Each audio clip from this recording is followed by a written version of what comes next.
to Fairana Siblings YouTube channel. Present. Jangan lupa untuk menekan tombol subscribe, like, komen, dan nyalakan notifikasinya. Halo teman-teman Fairana semua, kembali lagi di channel YouTube Fairana Siblings. Bertemu dengan saya lagi, yaitu Farah. Pada kesempatan kali ini, saya akan membahas mengenai apa itu debit, kredit, T-account, dan double entry system. Yuk jangan berlama-lama, mari kita mulai. Let's go!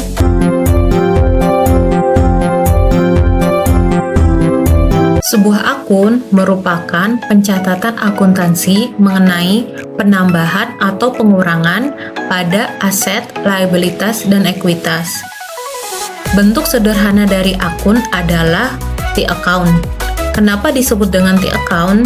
Karena memiliki format sesuai dengan huruf T. Nah, pada saat ini kita akan membahas mengenai T-account. Jadi T-account adalah bentuk sederhana dari akun. Karena hurufnya bentuknya T, jadi disebut dengan huruf T-account. Nah, jadi seperti ini kita bikin. Kita bikin dulu garisnya.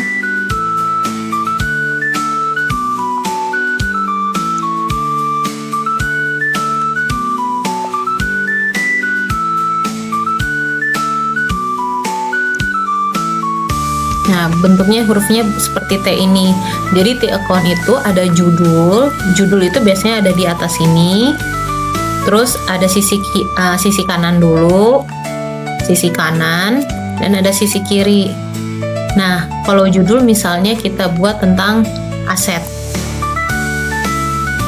Aset.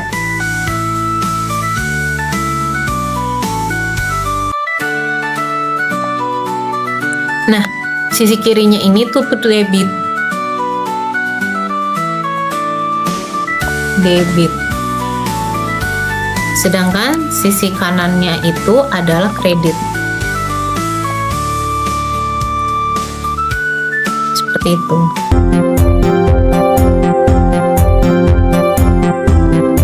Nah, seperti yang dibahas sebelumnya, jadi itu ada dua sisi, yaitu sisi kiri dan sisi kanan. Sisi kiri itu disebut dengan debit. Debit itu biasanya ditulis dengan DR titik.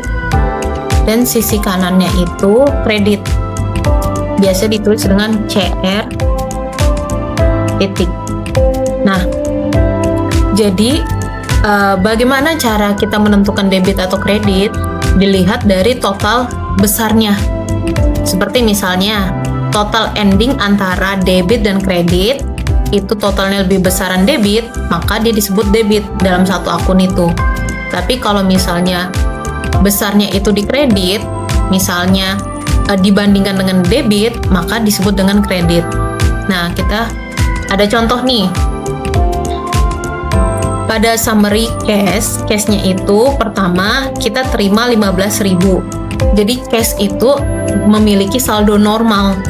Jadi dia tuh saldo normalnya di debit. Jadi kalau setiap penambahan masuknya di debit dan pengurangan masuknya di kredit. Nah, ini ada penambahan 15.000. Berarti kita masukin di sini di sisi debit 15.000. Terus yang kedua ini ada pengurangan 7.000. Berarti kita masukin di sisi kredit minus 7.000. Lalu di sini ada penambahan lagi 1.200. Penambahan lagi 1.500. Dan ada pengurangan lagi nih, minus 1.700. Kita masukkan di kredit. Dan ada pengurangan lagi 250. Terus ada penambahan 600. Ada pengurangan minus 1.300. Nah, kita total nih.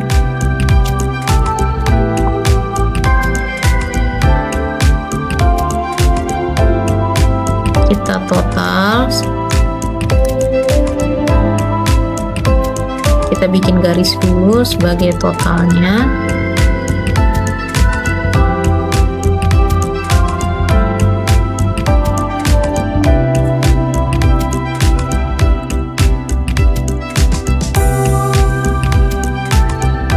sini kan ketahuan nih, di sisi debitnya 18.300, sedangkan di sisi kredit minus 10.250. Terus kita kurangin nih. Kita kurangin.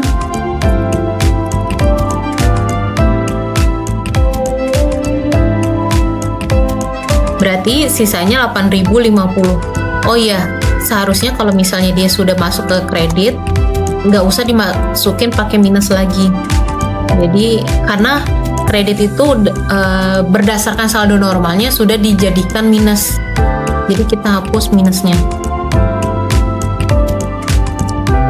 Berarti kita kurangin untuk compare-nya. Nah, berarti ada besaran 8.050 di debit. Jadi cash-nya itu sebesar total di debit 8.050, seperti itu.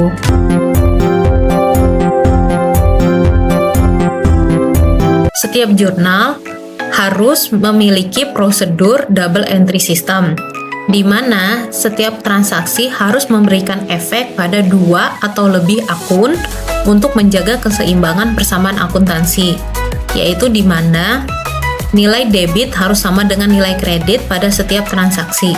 Nah, jadi kita lihat kepersamaan akuntansi. Jadi itu double entry system itu di mana sisi kiri yaitu misalnya aset dan sisi kanan liabilities ditambah equity harus sama nilainya atau balance. Nah, nilai sisi kiri dan sisi kanan ini itu disebut akun nih. Aset, liabilitas, equity itu akun.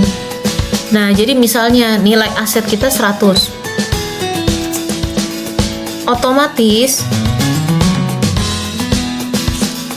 nilai liabilitas ditambah ekuitas kita juga harus sama, yaitu 100. Kita split aja. Misalnya liabilitas 50 dan ekuitas kita adalah 50 juga.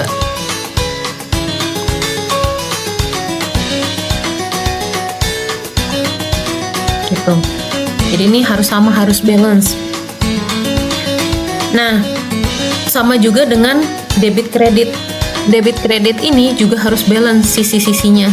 Jadi misalnya di debit itu, misalnya di bagian cash tadi itu nilainya 100 di debit, di kredit juga harus nilainya 100, harus sama.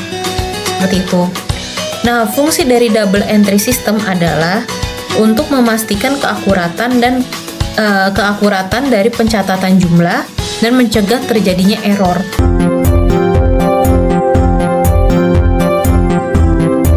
Nah, pengertian saldo normal adalah sisi di mana dicatatnya penambahan akun tersebut. Kita lihat seperti ini. Contohnya aset. Aset itu saldo normalnya ada di debit. Jadi, setiap penambahan aset itu adanya di debit. Nah, kalau di kredit itu pengurangan.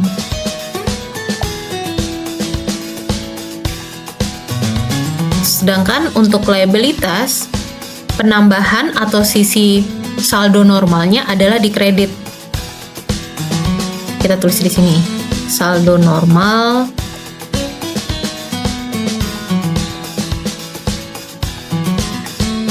debit.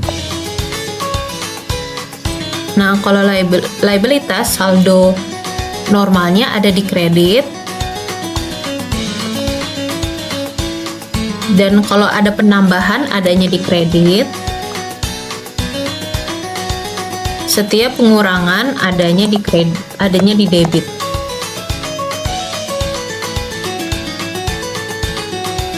Kita blok aja. Nah, untuk modal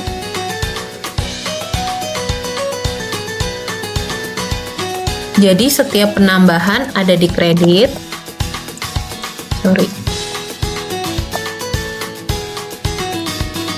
Jadi di sini penambahan,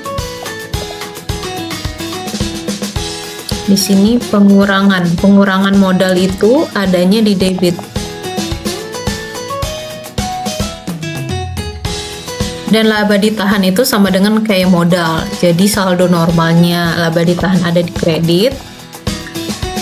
Jadi di mana penambahan itu di kredit dan pengurangan di debit.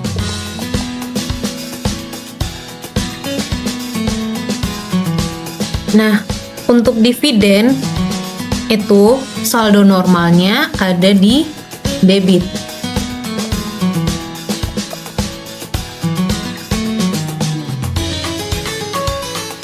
Jadi setiap penambahan adanya di debit untuk dividen dan pengurangan dividen adanya di kredit.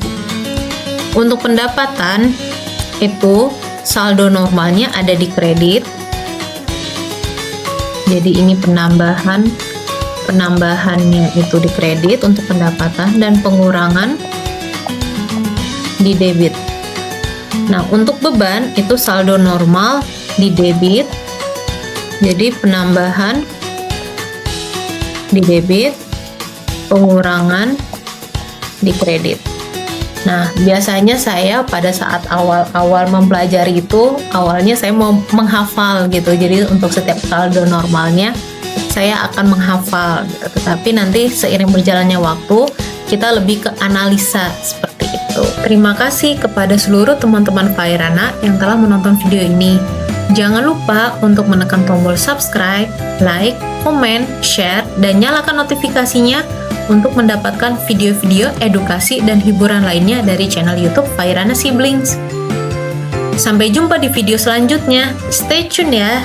Bye-bye.